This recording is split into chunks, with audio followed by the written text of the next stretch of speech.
নমস্কাৰ গাইছ, এখান মোৰ মুৰ্গী ফাৰ্ম, লোকেল মুৰ্গী ফাৰ্ম। বৰ্তমান একটা মুৰ্গী মানে 12 আছে।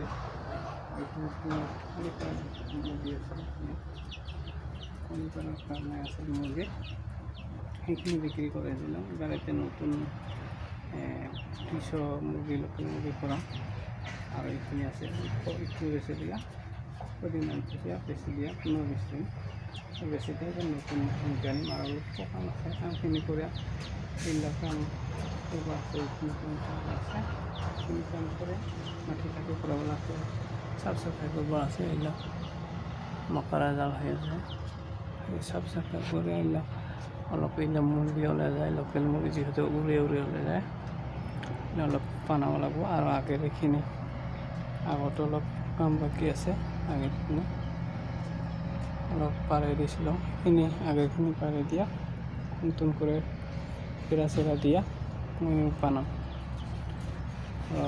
এই মুরগিখানি 12 পিস আছে, এই 12 পিসখানি 15-20 দিন বিক্রি করে দিয়া মানে কামখিনি স্টার্ট দিয়া এবার নতুন 200 মুরগি একেবারে আনিম। এতে বোর্ডিং করে মিটার মতে এবার নেক্সট এটা এবার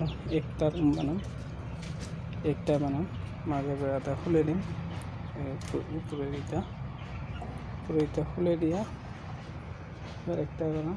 তো 200 টাকা, এটা 100, তাতে 100, এগুলো আহা যাওয়া করব পারবো। আর টিঙ্গার আনিব লাগব 200 হলে মোটামুটি 6টা মান লাগিব, 6টা নয় 12টা মান লাগিব টিঙ্গার। ফিডার টিঙ্গার 12 পিস লাগব।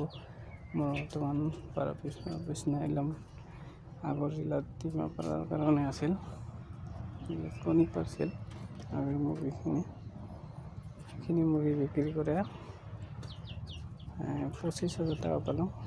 যিহেতু বেছি নাছিল, মোৰ 50টা মান আছিল, 50টা সেইখিনি অলপ পইচা যাওক মানে 200 আৰু আনিম।